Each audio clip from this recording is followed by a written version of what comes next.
The Messiah said, "When you come to know yourselves, then you will become known, and you will realize that it is you who are the sons of the living Father. But if you will not know yourselves, you dwell in poverty, and it is you who are that poverty." Oh yes, mga Opirian, ito po yung mga builders ng House of Builders natin sa ating House of Prayer natin dito sa Balagisi Clan. Nandito po ang mga kagwapuhan nating mga, sila po yung nagbi-build ng House of Prayer natin. Grabe, walang reklamo sila. So, kukunin lang natin yung pahayag ng ating sisi ng Dabnor. Ito siya rin ang nangungulo. Siya ang namumuno dito sa pagtayo ng ating House of Prayer. So, andito si Bro Nimuel, ating makausap. Hi bro! Ano pong masasabi natin bro? Unang-una, malaki ang pagpasalamat namin dito sa atong misayro, King Oichi, sa pagbigay niya ng atensyon na mabigyan ito ng may tayo ito. Salamat sa Simay Foundation, kay sa atong National Treasurer John Munida, maraming salamat po sa inyo. Maraming salamat din sa mga katribo dito na tumutulong sa amin dito. Kung wala sila, medyo mahirap talaga. So kahit kapos sa panahon, pinagsikapan po namin kahit temporary lang ito muna. So, maraming salamat lalo na sa atong abayahawa. So, sa ating lahat, mga kapatid, magpatuloy lang po tayo. Magsisikap po tayo. Huwag po tayong titingin sa kaliwa, sa kanan, kundi magpatuloy lang po tayo sa atong paglilingkod sa atong dating abayahawa.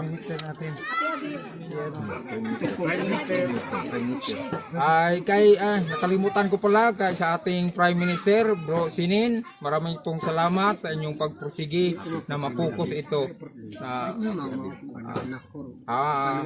Happy Abib anniversary po sa ating lahat mga Opirian. Happy Abib! Sigaw lahat, sigaw. Happy Abib! Happy Abib! Happy Abib!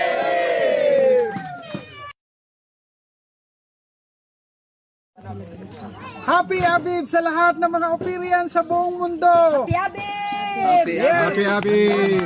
Woo! Masayang-masaya ngayon sa araw na to, itong araw ng ating Abib.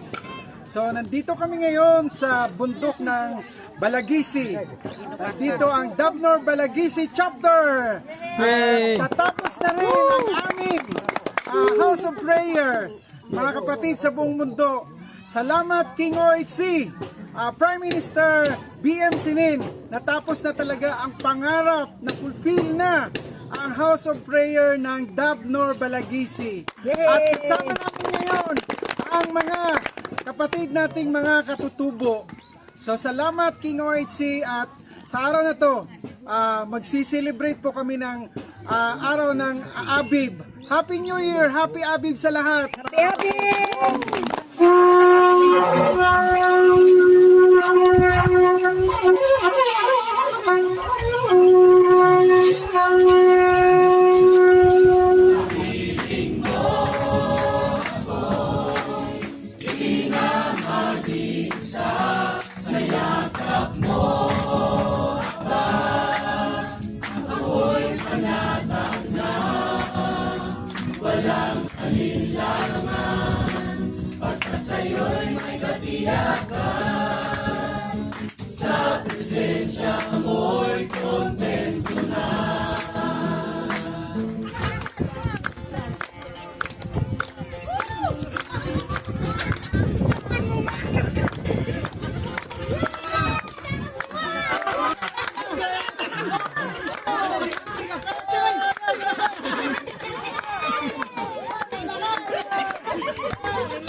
Mayong buntag sa tanan na labi na sa pinukawan sa pasalamat nga karong adlaw sa ulog ang New Year sa customary law sa atas tribo. So magkahiusa ang kaliwatan uban sa mga kaigsuunan nga mga kawan sa chapter sa Davao del Este.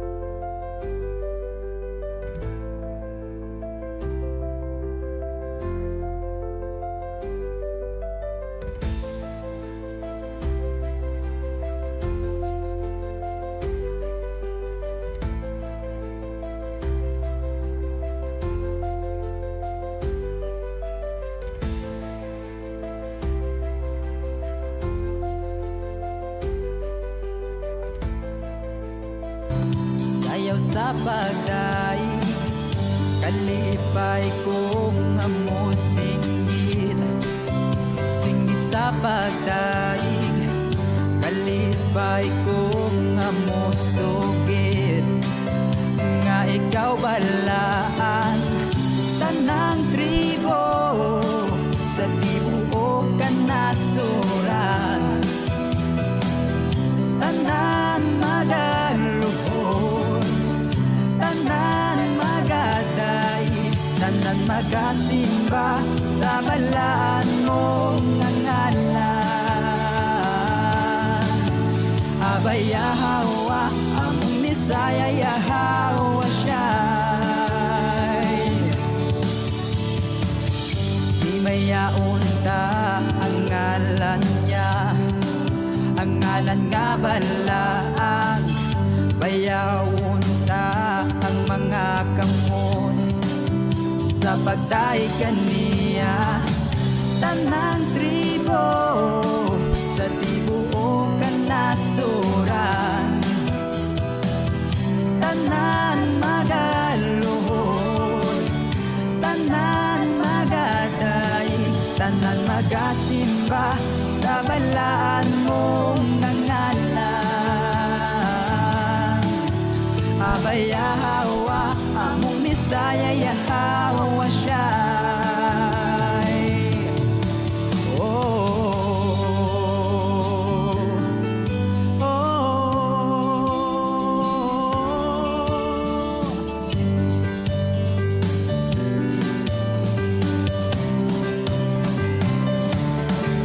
tanan magasimba sa balaan mong nangalan. Abay Yahawa, among Misaya Yahawa siya'y di mayaon ta ang ngalan niya. Ang ngalan nga balaan, bayawon ta ang mga kamot sa pagdaig kaniya. Tanan tribo sa tibuok kalibutan, tanan magaluhon. Happy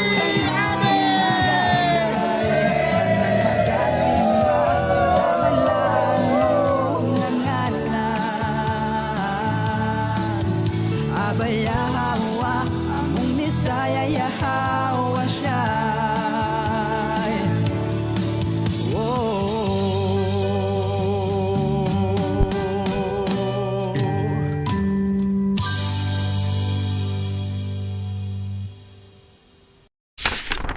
Sa mapagpalang araw po sa lahat ng mga kapatiran, lalong-lalo na sa ating mga priest Noel.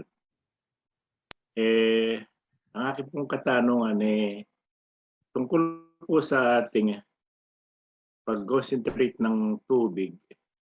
Ito po ba ay pwedeng gawin sa buong taon ng ating buhay o dito lang po sa pagdating ng ating kapistahan? Yun lamang po, marami pong salamat. Happy Sabat mga kapatid. Narinig niyo ako? Opo, Mahal Hari. Yes po. Okay. Ganito. bago ko sagutin yung may gusto akong lilawin dun sa tanong regarding sa consecrated water. Pero bago ako pumunta doon, gusto ko lang kasi nakita ko yung video ng sa Balagisi. So nakatayo na pala ang yung bubong. Wala pang dingding, yung lupa ay semento. So pakisukat nyo po yan kung ilang metro yan. I-submit ninyo sa meron bang dito? Naka-attend ngayon sa architecture. Paki-estimate na lang po ng kakailanganin ni semento. Para ma-semento yun. Flat lang muna kasi pag nag-expand, baka pwedeng i-expand natin palikod o dito pa unahan. So, ang importante yung ginagamit ngayon ay ma-semento. Lalo na yung paikot ng mga haligi kasi kahoy yun eh. Masementahan yun at maanuhan ng termite control. Yun ang hindi ko alam if naisip ninyo yun o naalala ninyo yun. Importante ang termite control, baka hindi natin alam, inaanay na. So kung nakikinig dito ang Ministry of Infrastructure, kindly coordinate with the CC kay Bro Nimwell ba? Nimwell.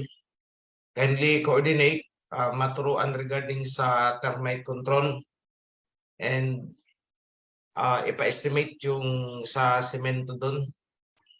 Ipa-semento yun kasi lupa siya. Kahit hindi ganun kakapal na semento, basta importante masemento yun.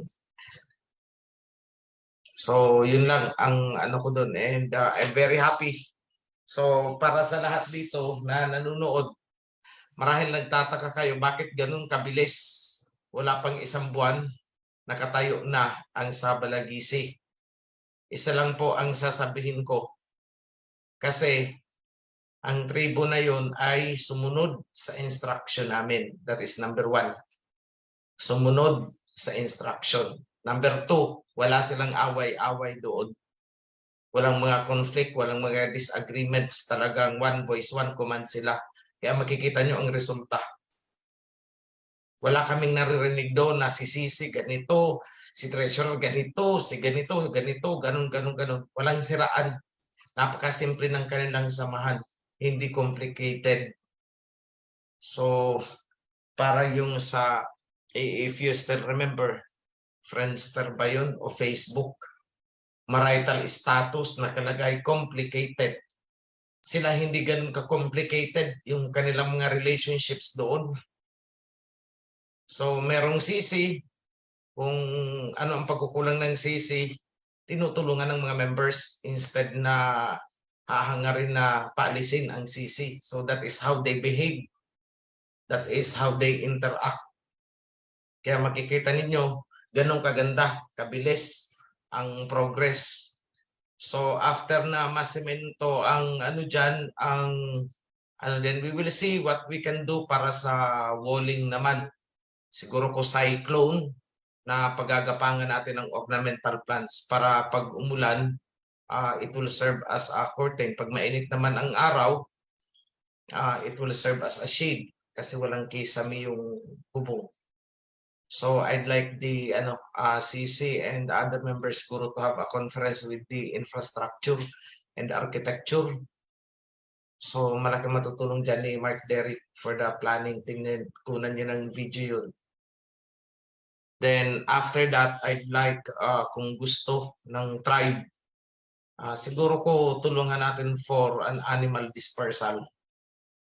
Mga tupa para hindi sila bibili.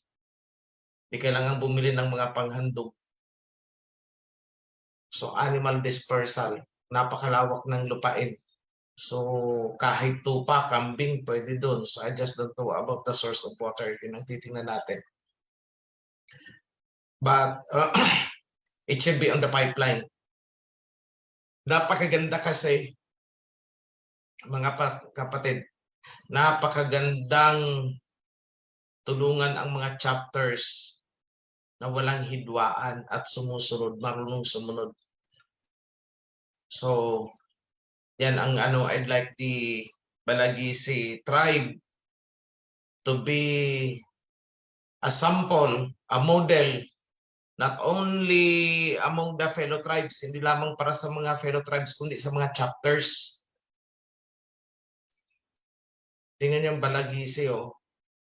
Napakatahimik nila, payapa, harmonious, wala kaming naririnig na kung ano-ano.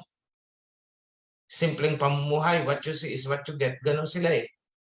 Walang mga pang-ilalim na samahan, walang mga politikahan sa loob ng chapter.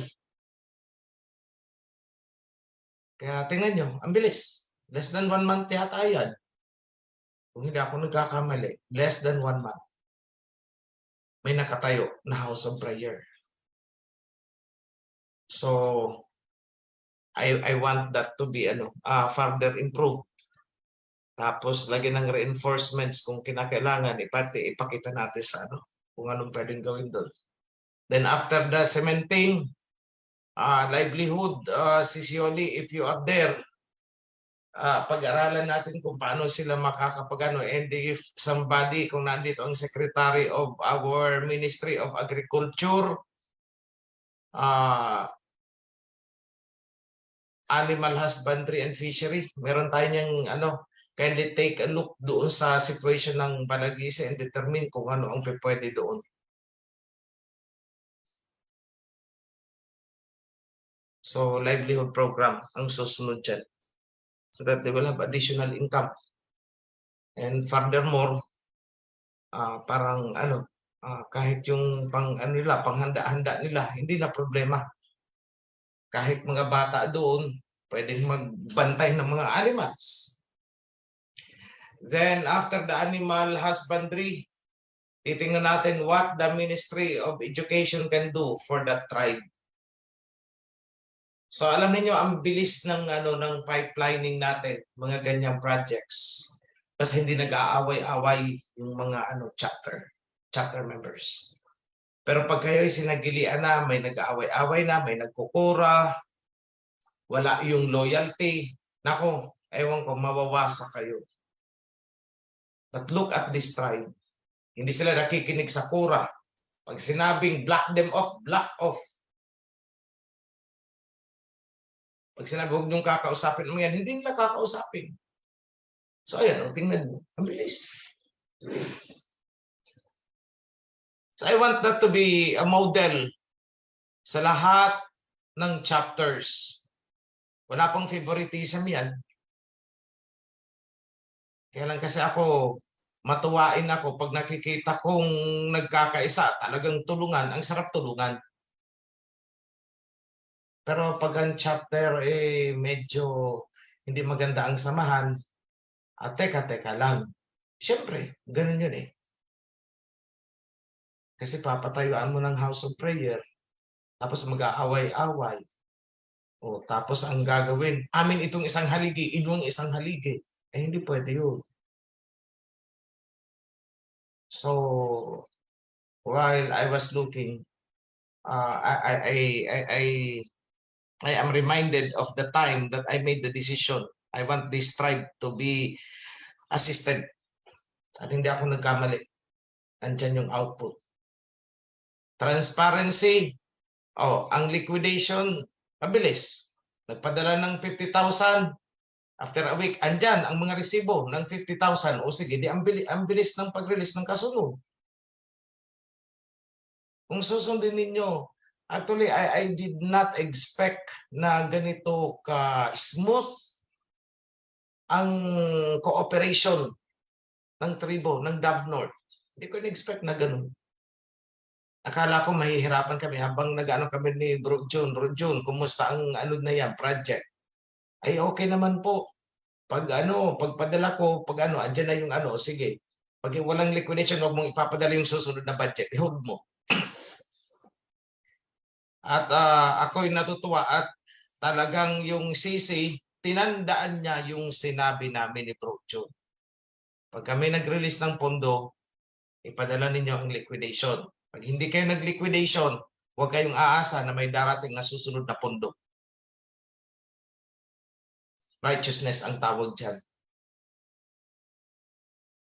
So, hindi na po mangyayari yung mga kagaya nung dati. Hindi ko papayagan yun. Dahil ang mga donations, ang mga tithes na ginagastos natin sa mga ganyang projects ay hindi po pinupulot ng mga members na tumutulong. Hindi po pinupulot. Pinaghihirapan yan. So, we want the recipient to be fully cooperative and transparent and honest. Loyalty. Pag naandyan ang mga yan, malayo ang mararating natin at mabilis ang progreso. So, yan lang ang mensahe ko overall to Dabnor, to the tribo. Congratulations for a job well done. More will come along the way. Basta kayo nagkakaisa at maayos ang inyong relasyon sa foundation. Maging loyal lang kayo, maging tapat, maging honest, nagkakaisa, masunurin, walang maraming intriga, maayos ang samahan ng kapatiran, walang problema. Yun lang ang sumatotal nun. Everything will be fine. So, puntahan ko yung tanong kanina doon sa regarding sa consecration. First thing, ito, careful ako dito eh. Baka magkaroon ng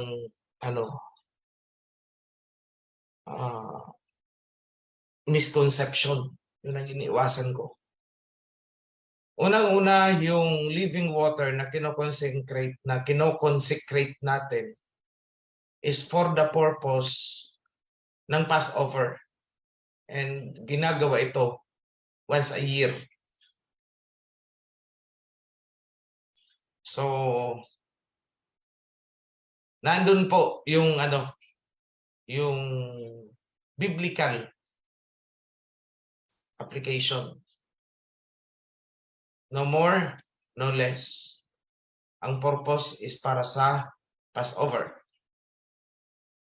And it is a symbolic act. Hindi literal. Pinapagawa tayo, kukuha tayo ng tubig, i-consecrate natin, meaning, i-dedicate natin yan during the observation of the Passover, kagaya ng ginawa natin doon sa wine dati. So, magdadarasal tayo at yan ay ihahandog natin at yun ang gagamitin natin for the Passover.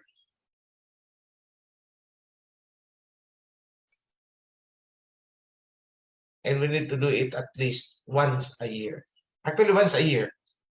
Kasi we cannot go beyond. Hindi tayo pwedeng pumunta ng lampas doon sa sinabi. Nagugunitain ang Passover once a year. Isang beses po lamang sa isang taon. Sa bawat pagsapit ng 14 days ng unang buwan. Yung mga hindi makaka-attend dyan, meron kayong another chance. Yung mga nasa biyahe, hindi umabot, mga nagkasakit, hindi nakapunta, you have the chance na gawin yan after 30 days. If I recall it right. On the 14th day din ng susunod na buwan. So kung yan, tingnan nyo na lang sa kalendaryo kung kailan ang 14th day ng susunod na buwan. Counted yung new moon as day 1. Para hindi ka magkamali sa pagbibilang ng 14 days.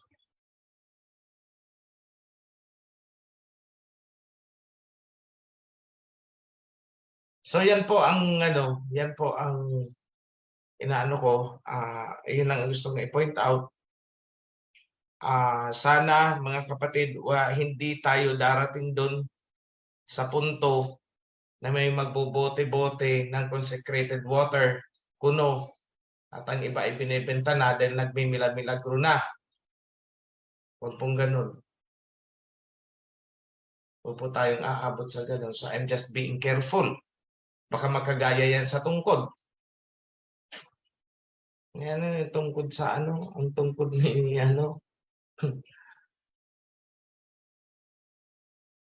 ginawang kapital ang tungkod-tungkod para makapagtayo ng sekta niya.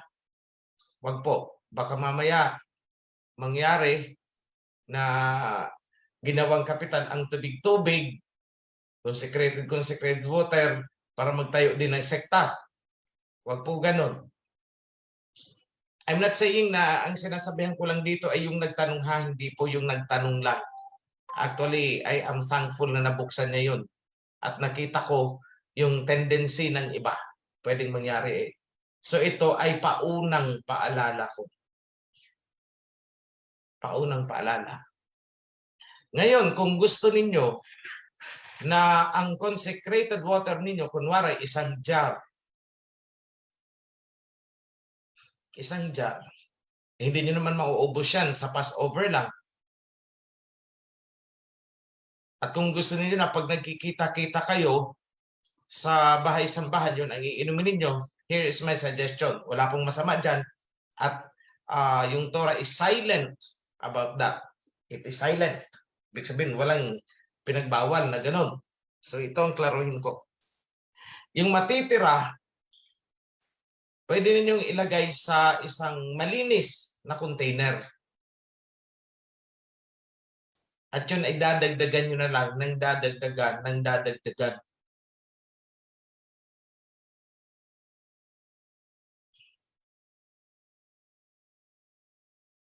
I don't see anything wrong with that. Pero wag niyong gagawing doktrina na kami ay may balo ng tubig, na nagmimilagro. Ako ang unang pupukpok sa inyo. If it so happened na miraculously nga may gumaling ng sakit, huwag niyo pong ipangalandakan, lalo na doon sa mga hindi tagaloob. Bakit? Pagsisimula ng intriga, pagsisimula na naman ang issue, so let it be.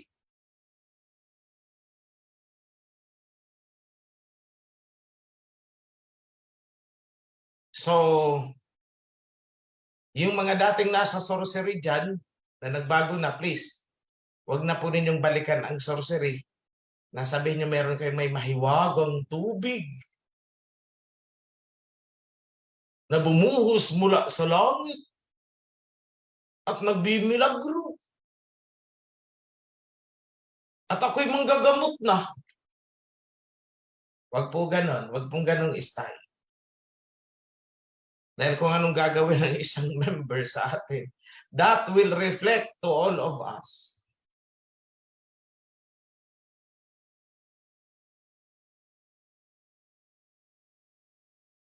So sa akin, kung nag-consecrate kayo ng isang container, so let it be, lagay ninyo dyan. Tapos dadagdagan na lang ninyo yun. Hindi kailangan ng ritual doon. Because you consecrated it, so dadagdagan na lang ninyo. And keep it clean and sanitary. So that when you go there, magsalo-salo kayo, yun, kukunin ninyo. Then, wag na ninyong pauubusan ng laman. Dadagdagan bago maubos. Dadagdagan bago maubos. So that the whole year, you have a consecrated water. Hindi mauubos yan. Kasi hindi nyo uubusin. Lalagyan nyo. Dadagdagan. Pag kunti na lang natira, dagdagan nyo ng fresh. Kahit isang bote lang ang matira dyan, o hindi, gawa ko ng fresh, o isalin nyo ulit doon. But do it with the sanitation malinis, maghugas ng kamay. Baka mamaya yung similya ninyo nung yung tubig na kinonsecrate ninyo is a medium of bacteria na o di LBM kayo lahat dyan. So yun lang po mga kapatid ang paalala ko. Ang living water po natin, huwag gagawa ng doktrina, huwag gagawa ng milagro, huwag gagawa ng ritual, at huwag gagawa ng kung ano-ano.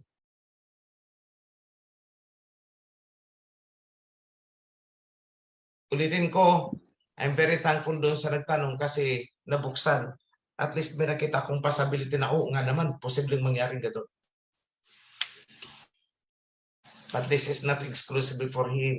Yung message ko, yung paalala. This is for everyone and for everybody. Para sa lahat. Okay? So, thank you very much. Freeze. Consecrated. Yun bang live water? Hindi pwede yung mineral water? Kasi yung mineral, ang alam ko, dead water na yan. Yun bang galing sa balon? O mga live water? Okay po. Kapatid, Hello? tinatanong po ba ninyo kung ano pong klaseng tubig? Kung pwede po ba galing sa balon o pwede pong mineral water? Yun po ba? Oo, yun. Kasi ang alam ko, yung mineral water, parang dead water yan. Ang ibig ko sabihin, yun ba lang sa water sa balon or sa mga spring? Kahit anong klaseng tubig, basta maiinom at safe sa kalusugan. Hindi kailangan umakyat ng special na bundok para makakuha ng tubig na gagamitin. Kahit anong tubig, kahit yung pinadeliver nyo galing sa water refill station, pwede po yun. Hindi kailangang maghanap ng special na tubig kasi ang magiging special ang tubig na yan pag kinonsecrate ninyo. So kahit galing yan sa kung saang bundok na mahiwaga ako ng bundok, hindi po yan consecrated water kung hindi ninyo i-consecrate. Pag-consecrate po is magdadasal kayo at iaalay o ihahandog ninyo ang tubig na yan kay Abba Yahweh and King Yahweh Shai and ipoproclaim ninyo, hihilingin ninyo na yan ay basbasan para maging living water. Yun po ang ibig sabihin ng pag-consecrate. Okay, Yada. Salamat. Salamat po. Kahit anong tubig, pwede. Kahit anong tubig, basta malinis, pwedeng inumin. Hindi kailangan galing sa special na mahiwagang bundok kung saan na bundok. Hindi kailangan ganun. Yan, okay. Po, magandang umaga po sa ating lahat mga kapatid, sa ating mahal na hari. Magandang umaga po. Ang tanong ko po, kahit sino po ba na baptized member ay maaring mag-consecrate ng tubig na gagamitin natin sa araw ng Passover? Mari po bang lalaki o babae? Katulad sa mga malalayo, hindi maka-attend sa house of prayer, mga lugar na isolated. Pwede po bang kahit sino sa mga baptized ang mag-consecrate ng tubig? Salamat Okay. po. Ganito. Naibigay ko na ang instruction niyan as of last year, pero para sa benefit ng mga baguhan, sige, sasagutin ko yung. Thank you for asking that, sister. Ganito. Ang pag-consecrate niyan, ang gagawa is, halimbawa, isang chapter kayo. Kung isang chapter kayo, ang gagawa niyan is yung priest, kung may priest. Kung walang priest, is kung sino ang pinakamatanda na lalaki. Yung kinoconsider ninyong elder ng local chapter, yung parang siya yung pinakatatay-tatayan. So, kung walang ganon, yung CC, sa pangatlong option ang CC. Kung ang sisi ay babae, maghanap ng lalaki na magsasagawa nun. At siguraduhin ninyo na ang gagawa niyan ay hindi supot. Tatawa si sister. Dapat po tuli. And by the way, hindi po pwedeng mag-partake kumain ng unleavened bread at saka iinom ng living water sa panahon ng Passover, sa panahon lang ng Passover. Hindi pwedeng iinom ng living water at saka ng unleavened bread. Hindi pwedeng lumahok doon sa pagsishare noon. Di ba, iniikot natin yun, kukuha bawat isa. Hindi siya pwedeng sumali doon kung hindi tuli. Kahit bata. Kahit bata. Must be excluded. So, pag may mga kamag-anak, anak na hindi patuloy, ipatuloy niyo na po para makakasali na siya. Kasi circumcision is part and parcel of the covenant. So, dyan po sa mga medyo mga matatanda na at hindi patuloy, makipag-coordinate na lang po kayo sa, kung nahihiya kayo, lumapit kayo sa isang priest. Last year, may pinatuli kami. Ilan ba pinatuli namin last year? May pinatuli kami, confidential yun. Pinagsimulan pa nga ng intriga yun. Bakit na may mga sekretuhan ng mga pag-uusap? Gusto yata makimarites. Nung kaya masama ang loob niya, bakit wala siyang nakukuhang impormasyon? Nagsama ng loob niya. Bakit daw meron ng ganun sa kawa? Nagbubulungan. Nagsisekretuhan. Ano naman ikwento sa kanya? Atat na atat siya kasi gusto niya ng marites. Galit siya. Pero sekreto po yan, mga ganyang bagay. Pag sinabi confidential, talk only to the priest. Hindi yan makakalabas. Ang identity ninyo ay hindi mailalabas. Maliban na lang kung kayo ang kung kayo ang ano yung kwento ng kwento? Yung salitang Pilipino natin dyan. Madaldal. Yan. Sorry ha, ano lang yun? Talagang, yun naman talaga ang salita natin na Tagalog. Kumbaga sa ibang lingwahe, matabil. Yun. So hindi po makakalabas ang sekreto kung yung priest ang sinabihan ninyo. Because it is the priest na mag-coordinate, alaga ng identity nyo. So yung pinatuli namin noon, pinalarga namin sa kabilang bayan. Umuwi siya, magaling na ang sugat. Natatawa ako noon kasi galit na galit ang misis niya. Bakit daw siya nagpatuli? Sabi ko, ano ba yan? Mag-away pa yata yung mag-asawa. Huwag na nang piliting alamin kung sino yun at hindi ko rin naman sasabihin kahit anong gawin ko. Pero sa local chapter nila alam yun. Kasi siya na rin ang nagkwento ng nagkwento. So hindi, at least hindi galing sa amin, galing sa kanya. So, marunong pong humawak ng sekreto ang priesthood. So yung mga lalaki dyan na hindi pa mga tuli, o may 3 days pa kayo, ilang araw pa. Anong pitsa ngayon? Pitsa maybe ay 5 days na lang. Pwede pa. O sasalo ka, iika ka doon. O, at least nakasali ka. Hindi, pwede naman. Doon ka sasabay sa yung after 30 days, susunod na buwan, o doon ka sumali. Special, special session yun. Yung mga ganun. Okay. So, I hope I have provided information na valuable. Hello? May follow-up po. May follow-up po daw po. Sige po, go ahead. Paano po yung mga kapatid natin na nasa abroad, na isolated po sila, mag-isang babae siya malayo sa mga kasamahan. Gusto po niya mag-partake ng Passover. Pwede po bang siya na lang ang mag-personal prayer para ma-consecrate po? Yes, siya lahat. Siya lahat. Siya lahat. Po. Atin siya online. Siguro ko, alam ko meron create na special group na mag-a-assist sa mga ganyang tanong. So special exclusive yun para sa Passover. So sino ba ang ano anyone if Bro Dato is here, Prime Minister, siguro ko ano natin i-publicize natin yan sa ating page na lahat ng may katanungan tungkol sa Passover doon na lang itanong so that I can answer other queries here. Pero okay din naman kasi yung mga medyo unique na tanong at least masagot ko. Kagaya ng unang tanong kanina, it's very unique.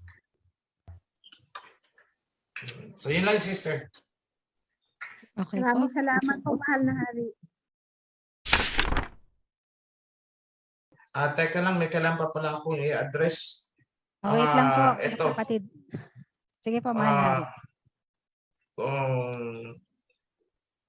Kung allowed ba ang family members na wala pa sa kawan na maka-attend sa Passover celebration. So, Preston, paki-check nga yung rules dito. Kasi ang mga wala pa sa kawan, they are considered as foreigner sa ating household. Paki-check nga ulit. Medyo, ang memory ko about this question. Kasi meron dyan na pinapasama ang foreigner living within your household. Meron namang pinapa-exclude ang mga foreigners. So, kahit kapatid mo yan, kung hindi pa siya natin kakawan, he is considered as a foreigner. Kaya nang nagkataon na nasa loob ng household mo. So, yun ang i-resolve natin. Priesthood, could you please check kung pwede ang outsider? Tapos itong mga questions na to, siguro ko, gumawa na tayo ng fact page, frequently asked questions. Para lahat ng may katanungan, babasahin na lang nila ito. Makikita nila yung doon, may sagot na. Okay po. Take note of that para makatipid tayo ng panahon.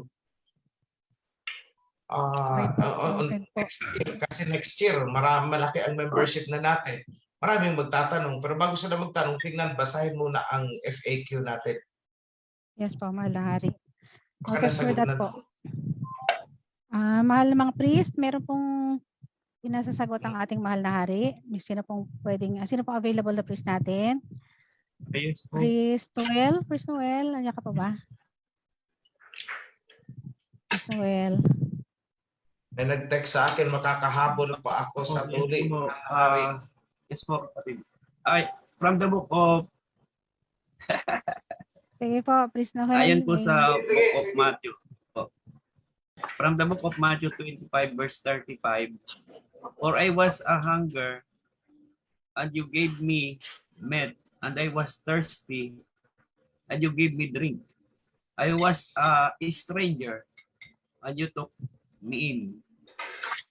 Pagkat ako'y nagutom at ako'y inyong pinakain. Ako'y nauhaw at ako'y inyong pinainom. Ako'y naging taga-ibang bayan at inyo akong natuloy. So dito po pumapasok yung mga foreigner o yung mga ibang lahi na binigyan ng pagkakataon na kung sila ay susunod at papasok sa loob ng covenant, ay sila po ay magkakaroon ng isang chance para po makasama dito sa gagawin nating mga fests na ito. Hindi lang dito sa Passover, kundi sa lahat ng kapistahan.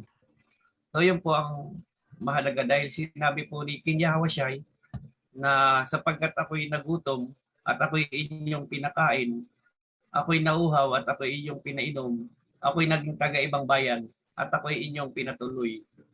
So dito po papasok yan, mga foreigner na kung ginawa natin ito sa Yahushua ay gagawin din po niya sa maliit na kanyang mga sumusunod sa kanya. So yun lang po. It's a bit inconclusive. I'd like a verse from the Old Testament. Rodato, kindly check our version.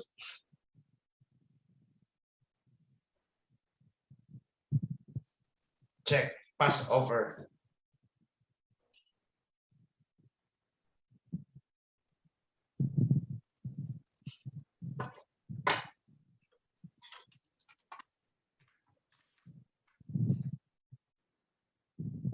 Pero kagaya ng sinabi ko, yung mga tuli, yung mga hindi tuli, hindi pwede. Yung mga foreigner ay yung mga hindi tuli, yung mga foreigner yan sa atin eh.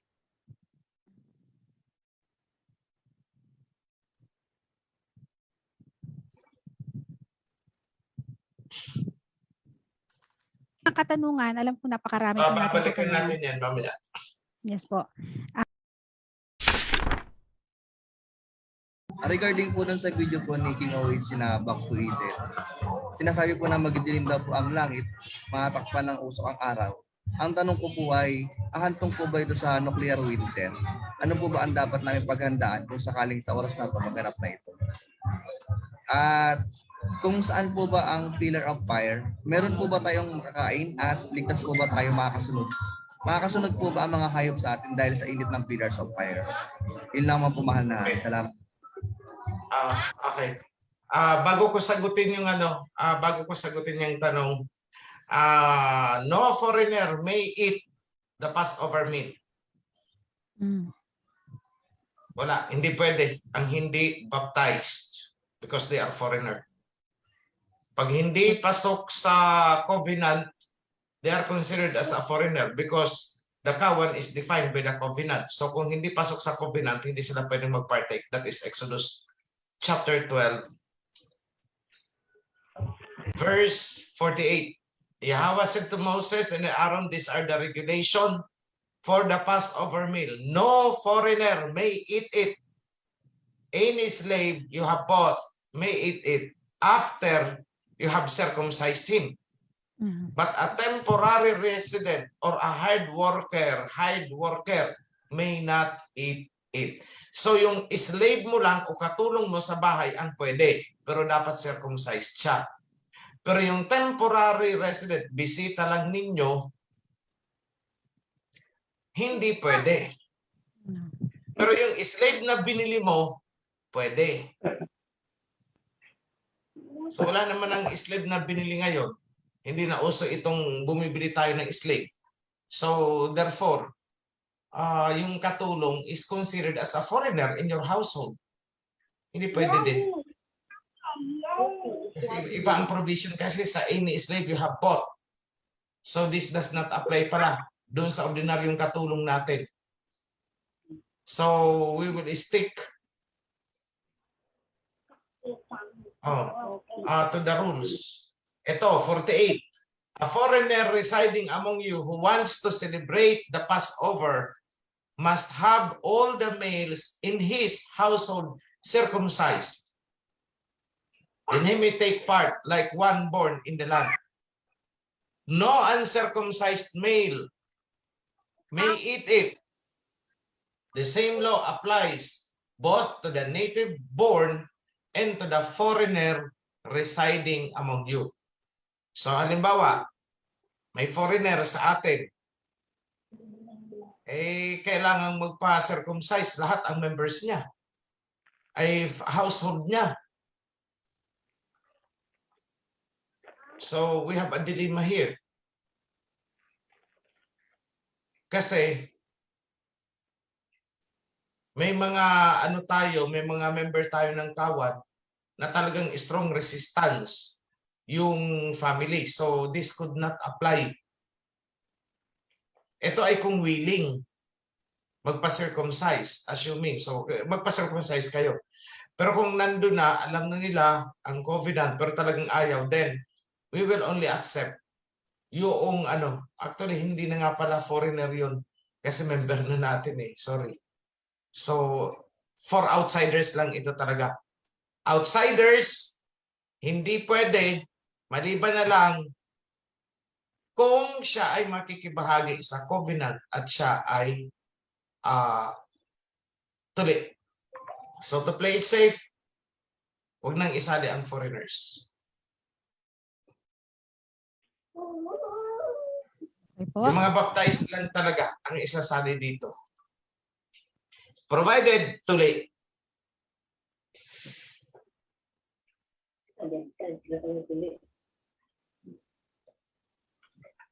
Yan. Narinig niyo na po. Ang napakahalaga po nun. tuli po at saka po baptized ang isasama po natin. Marami po kasing tanong na kung pwede daw po yung sa mga yung kasama sa bahay na hindi wala pa sa kawan. Yun na po, nasagot na po Nasagot na po ng Exodus ating. chapter 12, nandun ang rules.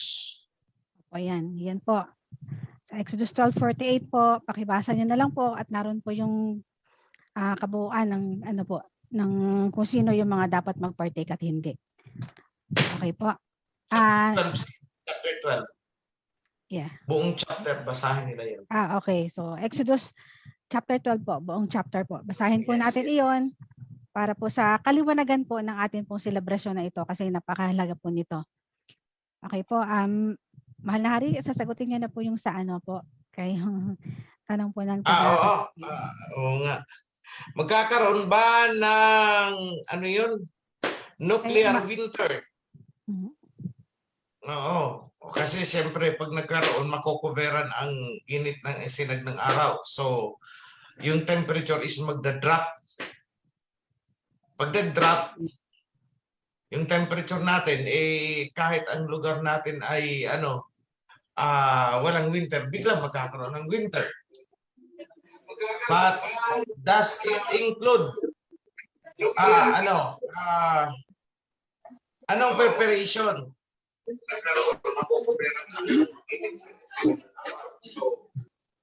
Actually sa Amerika, ang mga tao gumagawa ng bunker Naguhukay na sila sa ilalim ng bahay. Tapos talagang malalim. Tapos steel ang layered na steel ang structure sa loob.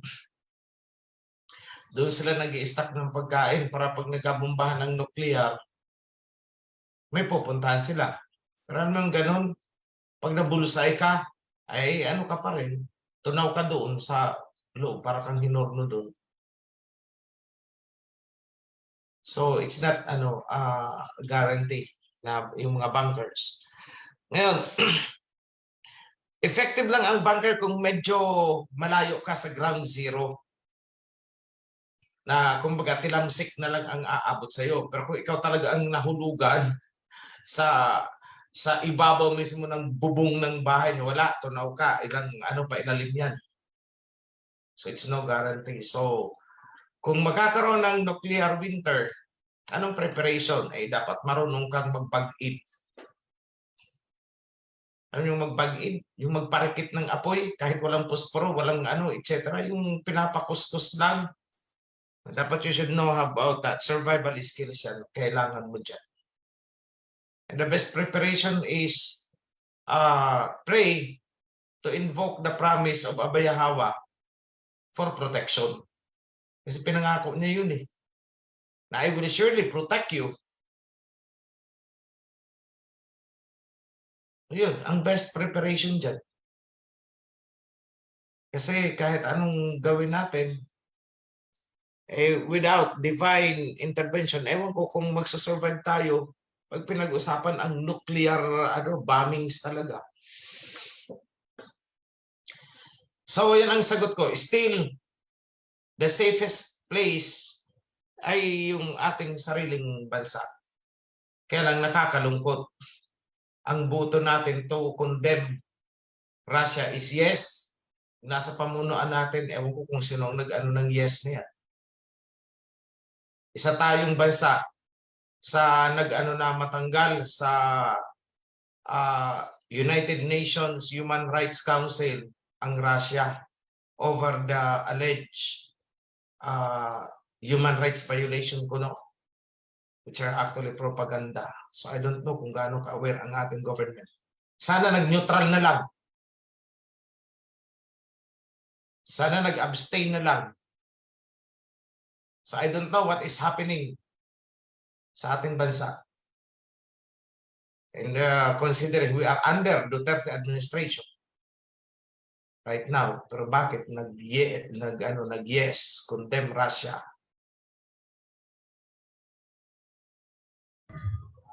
Mahal na hari, yung pong isa pong tanong kanina kung saan po ba may pillars of fire, meron po ba tayo makakain? Ligtas po ba tayo? At makakasunod po ba sa atin ng mga hayop? Dahil sa pillars Ano bro?